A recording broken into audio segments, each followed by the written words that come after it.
Elder Scrolls está llena de historias de dioses y héroes, pero hay un dios en especial que destaca por encima de todos, y ese es Talos. Pero, ¿qué sabemos de Talos? Realmente sabemos muy poco. Lo único que sabemos es que es adorado por todo el pueblo de Skyrim. Así que el día de hoy vamos a adentrarnos en su historia, o mejor dicho, en sus dos versiones. Según las crónicas imperiales que adornan los templos de los 9 divinos, allí nació un niño al que llamaron Talos desde su primer aliento. Corona de tormenta, en la antigua lengua elnófica que solo los dragones y los barbagrises recuerdan. Era un Nord puro, hijo de las nieves eternas, destinado desde la cuna a caminar entre leyendas. Creció en las montañas de Skyrim, entre clanes fieros y jefes tribales que aún seguían el viejo camino de la voz. Aprendió a gritar con el Tuhum, a hacer que las rocas temblaran y el viento obedeciera. Apenas tenía 20 años cuando los brujos de los renegados tomaron la antigua fortaleza del viejo Roldan. Era un bastión Nord, una herida abierta en el orgullo del norte. Talos reunió un puñado de guerreros desesperados y marchó contra ellos. La batalla fue sangrienta. Las flechas oscurecían el cielo, las murallas parecían inquebrantables. Pero entonces llegó la tormenta. No era una tormenta normal. Las nubes se abrieron como si Akatosh mismo hubiera rasgado el firmamento con sus garras. El viento aullaba un nombre: Talos. Las flechas se desviaban solas, como si tuvieran miedo. Cuando el joven gritó con la voz, las murallas enemigas se derrumbaron en un estruendo que se oyó hasta en Whiterun. Los soldados, cubiertos de sangre y nieve, lo aclamaron por primera vez. Aquella misma noche, las nubes se calmaron, y desde lo alto de la garganta del mundo, los barbagrises rompieron su silencio eterno. Bajaron sus mordazas y rugieron su nombre verdadero con tal fuerza que el mundo tembló desde las raíces de Tamriel. La profecía fue clara y resonó como un trueno. Este joven reinará sobre todo Tamriel, pero debe marchar hacia el sur. Le regalaron las botas del apóstol, y Talos descendió de las cumbres como un huracán viviente, con el destino ardiendo en los ojos. Pero, ¿y si todo eso fuera solo la versión que los emperadores quisieron que creyéramos? Porque la herejía arturiana, ese grimorio escrito por el propio Underking Ysmir, susurra una verdad mucho más turbia y humana. Según este manuscrito prohibido, el hombre que llamamos Tiber Septim no nació en las nieves puras de Admora.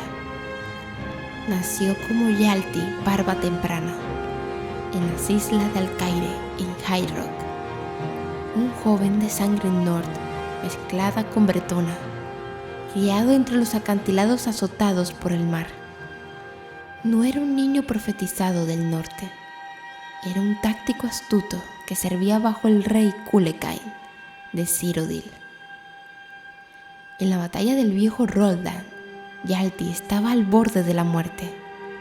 Las fuerzas de los renegados lo superaban, y entonces una tormenta habló con él toda la noche. Las flechas se desviaban solas, el viento se convirtió en su escudo invisible, cuando Yalti gritó con la voz, un grito desesperado, no entrenado en las montañas sagradas. Las murallas enemigas se derrumbaron como si fueran de arena. Los soldados, exhaustos y victoriosos, lo miraron con ojos desorbitados y gritaron su nombre. Gritaron Talos. Y Yalti dejó que quedara ese nombre. ¿Cuál es la verdad? Los barbagrises, desde su aislamiento en High Hrothgar, juran por su honor que oyeron la profecía del niño del norte y que le entregaron las botas del apóstol. Los bardos de Alcaire, en cambio, celebran cada 24 de medio año el Tibedeta, el día del nacimiento de Tíber, y juran que Yalti nunca volvió a pisar su isla natal después de marchar al sur. Talos se convirtió en el brazo derecho más leal del rey Culecain. Juntos marcharon sobre Sancretor, la antigua capital cirodílica, un lugar sagrado donde Alesia había recibido el amuleto de los reyes de manos de Akatosh. Las fuerzas combinadas de Skyrim y High Rock, hostiles a Culecain, defendían las murallas inexpugnables de la fortaleza montañosa. Talos no dudó. Usó el Tuhum, ese poder que aún poseía, para romper el silencio de los Nords y convencer a clanes enteros de unirse a su causa. Y en medio de la carnicería, entre la nieve teñida de rojo, encontró el amuleto de los reyes. Y con él, la leyenda del dragón comenzó a tomar forma.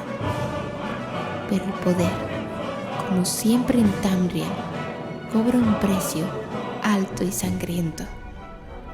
En el año 854 de la Segunda Era, mientras Culecain era coronado emperador en la ciudad imperial, un asesino renegado, Bretón, según algunas crónicas, se infiltró en el palacio, mató a Culecain, luego cortó la garganta de Talos y prendió fuego al palacio imperial.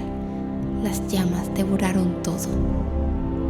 Oficialmente, el joven general sobrevivió gracias a magia del norte, un antiguo secreto que solo los hijos de Skyrim conocen.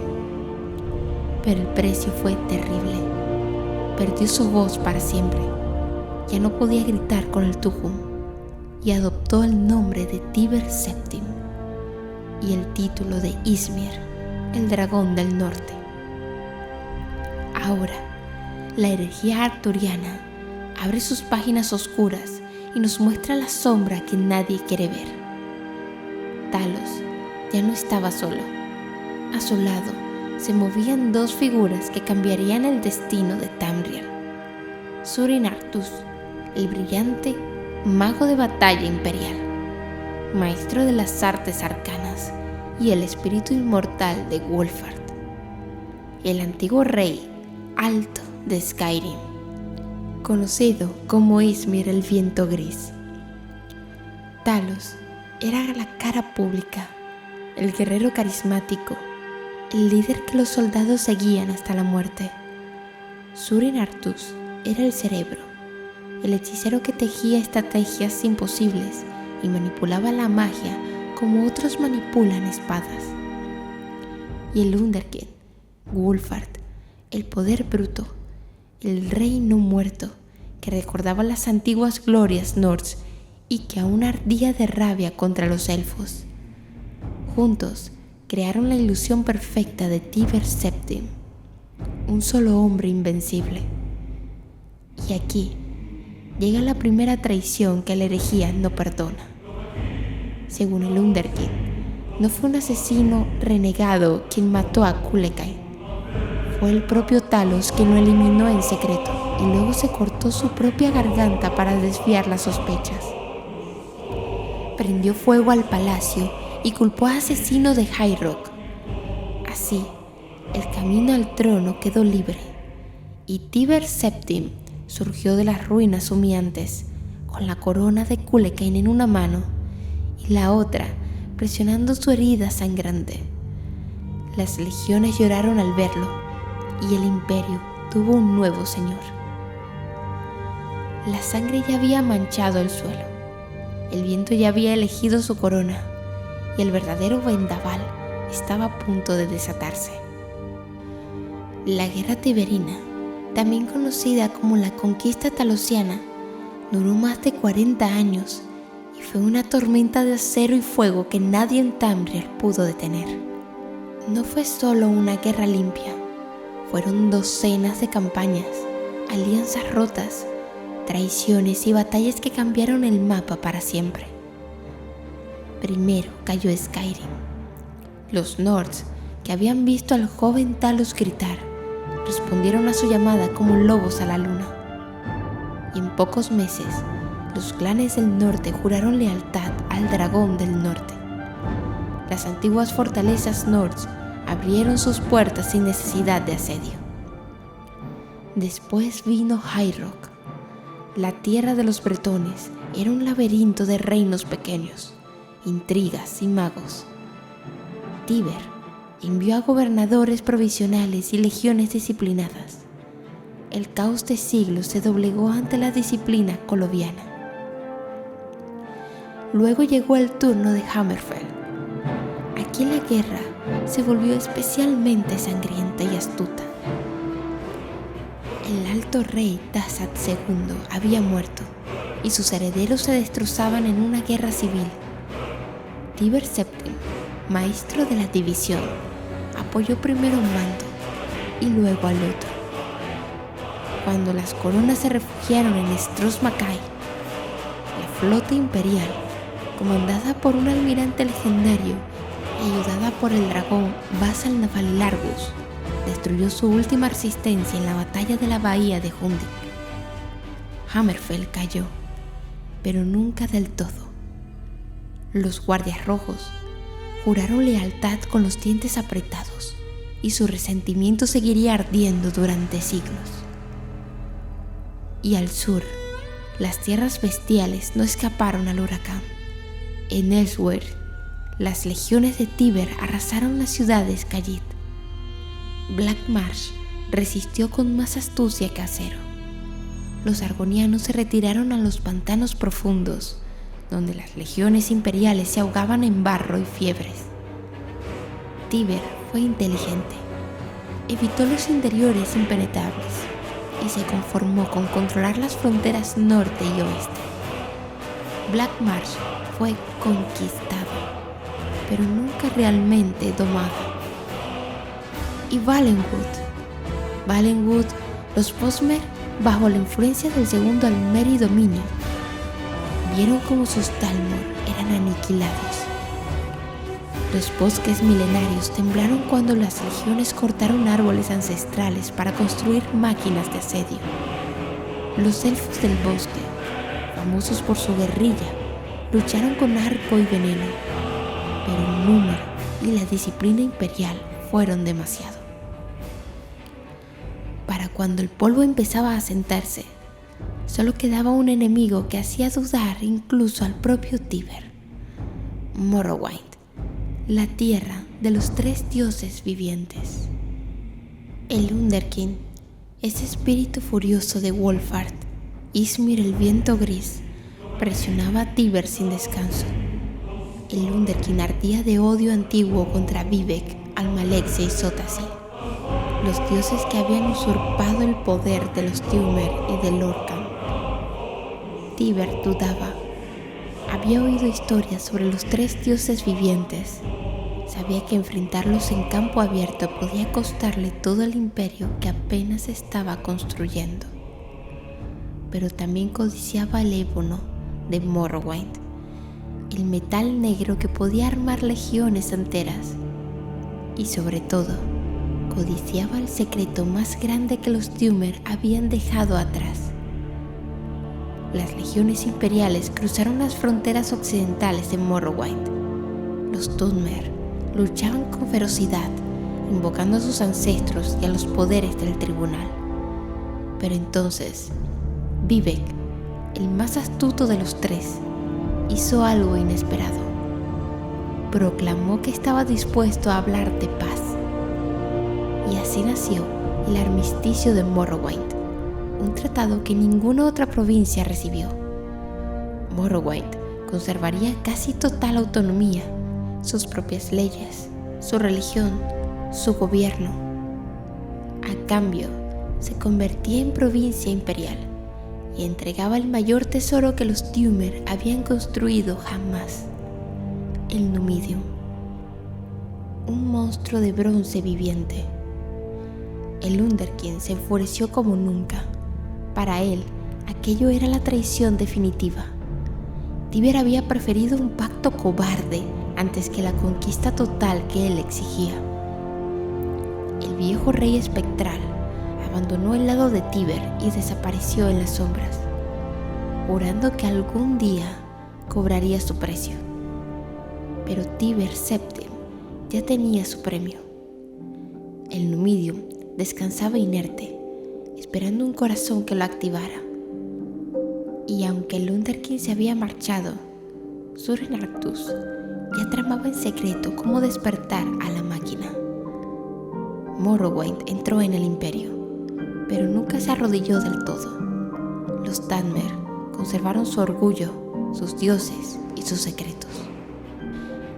En el año 896 de la Segunda Era, Tiber Septim, ya anciano, pero con los ojos aún ardiendo en ambición, tiene en sus manos la mayor arma que los Dunmer jamás construyeron, el Numidium. Un coloso capaz de pisar reinos enteros y romper el tejido mismo de la realidad. Suren Arctus, su fiel mago de batalla, había creado dos artefactos legendarios: el tótem de Tiber Septim, que permitía controlar el Numidium, y la mantella, una enorme gema de alma que debía contener el corazón, la fuerza vital de un ser poderoso. Según la versión oficial imperial, la mantella se alimentó de un poder antiguo y divino, pero la herejía arturiana nos arrastra a la verdad más sangrienta y traicionera. El Underking, ese espíritu furioso de Wulfart, había abandonado a Tiber tras el pacto con Morrowind. Sin embargo, regresó. Suren Arctus, siguiendo órdenes o sus propios planes oscuros, preparó una emboscada. Cuando el Underking se acercó, los guardias imperiales lo atraparon. Suren invocó una gema de alma sobre él, pero el Underking no cayó sin luchar. Con su último aliento, el corazón del Underking rugió como un dragón herido y atravesó el pecho del mago de batalla.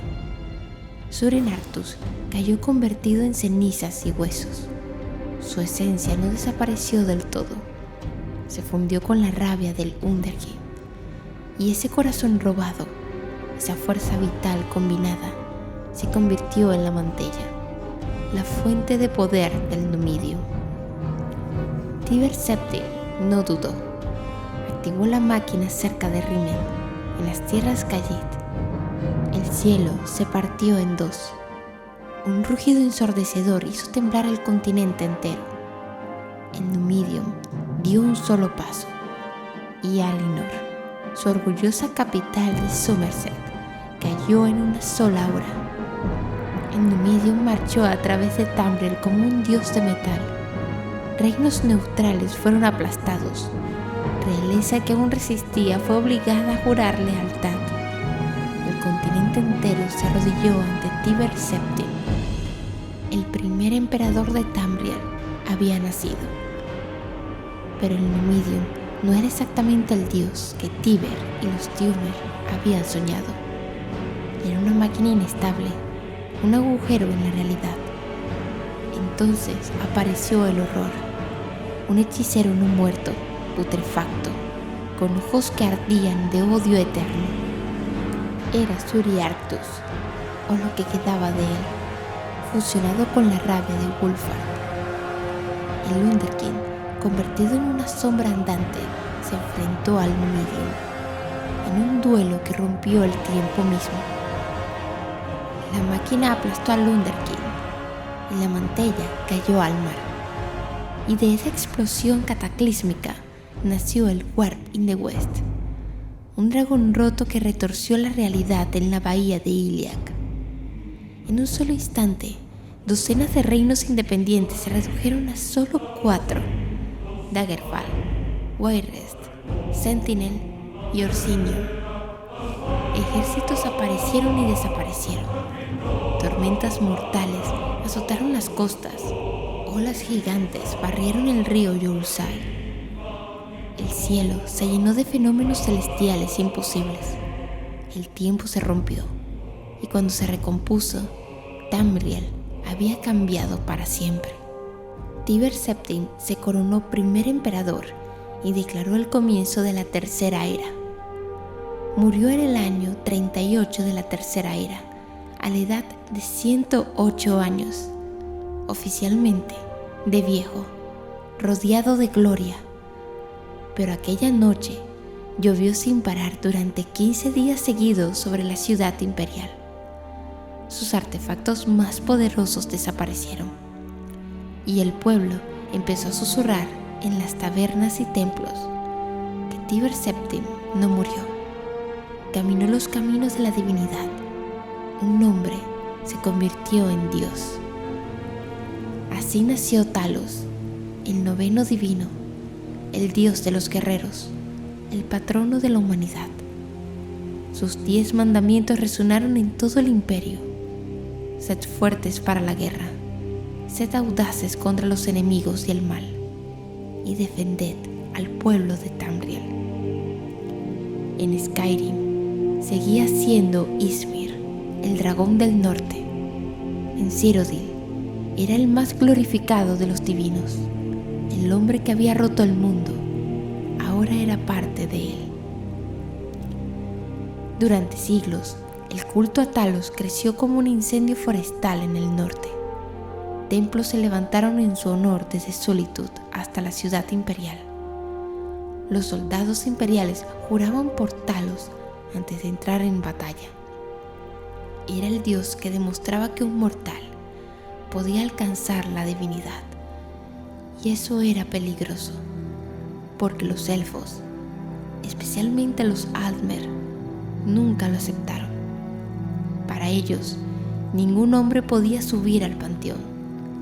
Eso ponía en duda toda su filosofía de la pureza Aldmeri y su rechazo al Lorkhan, el dios tramposo que había creado el mundo mortal. Y entonces llegó la Cuarta Era. La gran guerra contra el tercer dominio Aldmeri devastó Tamriel.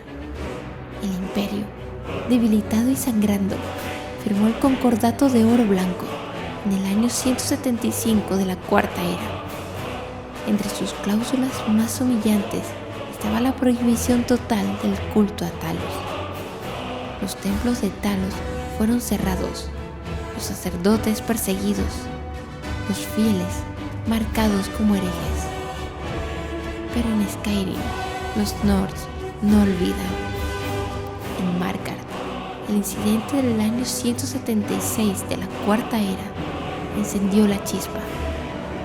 Wulfric, capa de la tormenta, un veterano de la guerra y portavoz de los Barbagrises, exigió públicamente que se levantara la prohibición. Los Talmor respondieron con listas de herejes y ejecuciones. Y entonces, la guerra civil de Skyrim estalló en el año 201 de la Cuarta Era. Los capas de la tormenta contra el imperio, hermanos contra hermanos, todo en nombre de Talos.